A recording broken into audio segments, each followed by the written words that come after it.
Halo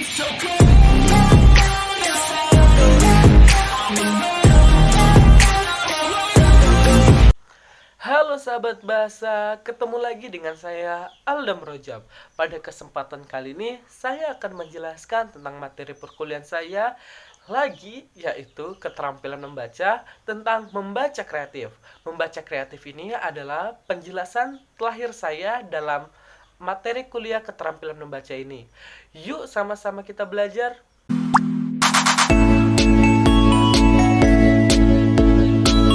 Membaca kreatif yaitu membaca untuk mendapatkan nilai tambahan dari pengetahuan yang terdapat dalam bacaan dengan cara mengidentifikasi ide-ide yang menonjol atau mengombinasikan pengetahuan yang sebelumnya pernah diciptakan.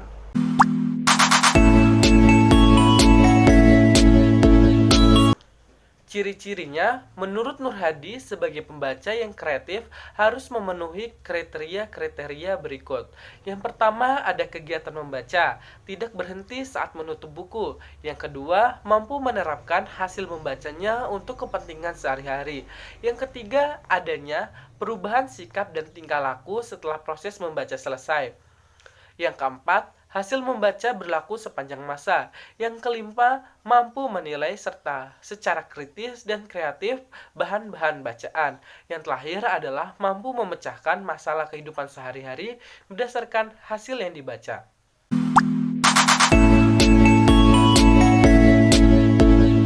Rangkaian latihan membaca kreatif antara lain. Yang pertama, ada keterampilan mengikuti petunjuk dalam bacaan, kemudian menerapkannya. Selanjutnya, keterampilan membuat resensi buku. Ada juga keterampilan memecahkan masalah sehari-hari melalui teori yang disajikan dalam buku. Yang keempat, keterampilan mengubah buku proses seperti cerpen atau novel menjadi bentuk naskah, drama, atau sandiwara. Selanjutnya, ada keterampilan mementaskan naskah drama yang telah dibaca. Yang keenam, keterampilan mengubah bentuk puisi menjadi prosa. Dan yang terakhir adalah keterampilan melakukan teori celup.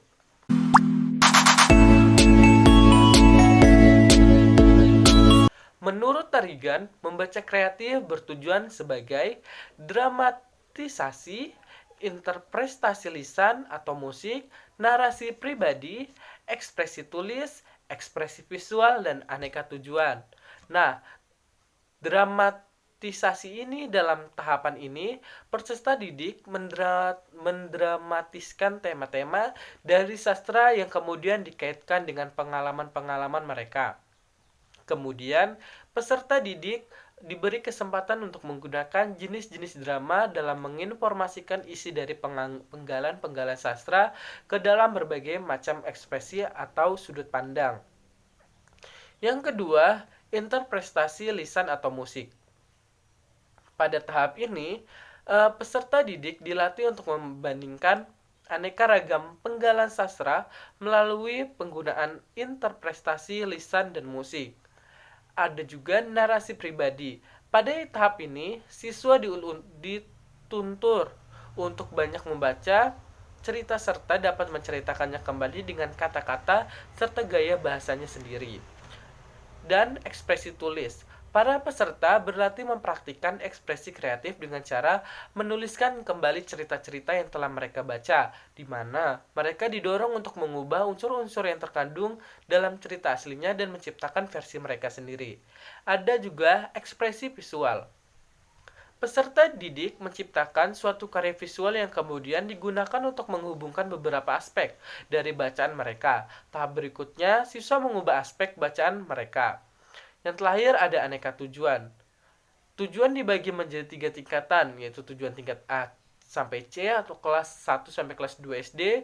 Ada juga tujuan tingkat D sampai E atau kelas 3 sampai 4 SD. Ada juga tujuan tingkat F sampai G atau kelas 5 sampai kelas 6 SD.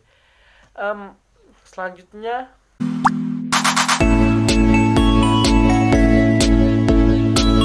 manfaat dari membaca pemahaman serta kreatif adalah sebagai berikut.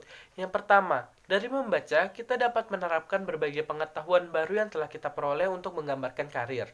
Yang kedua, meningkatkan kemampuan di dalam berbagai bidang sesuai dengan kebutuhan masing-masing. Yang ketiga, dapat mempraktik menulis sesuai dengan prosedur yang terdapat dalam buku. Yang keempat, membaca kreatif akan memberikan banyak manfaat dan berbagai bidang. Contohnya, wacana tentang cara membuat makanan atau merawat kesehatan tubuh.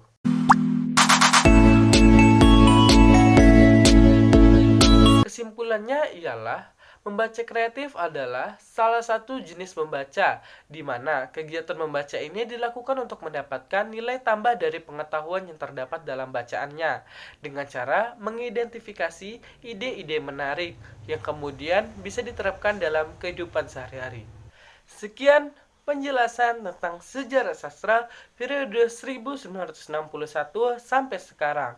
Ini merupakan video pembelajaran terakhir tentang mata kuliah sejarah sastra, dan sebenarnya masih ada satu lagi penjelasan tentang sejarah sastra, tapi saya tidak akan membuat video pembelajarannya dikarenakan saya adalah yang mempresentasikan materi terakhir tersebut, sehingga saya tidak membuat video penjelasannya. Sampai sini saya pamit undur diri dan terima kasih.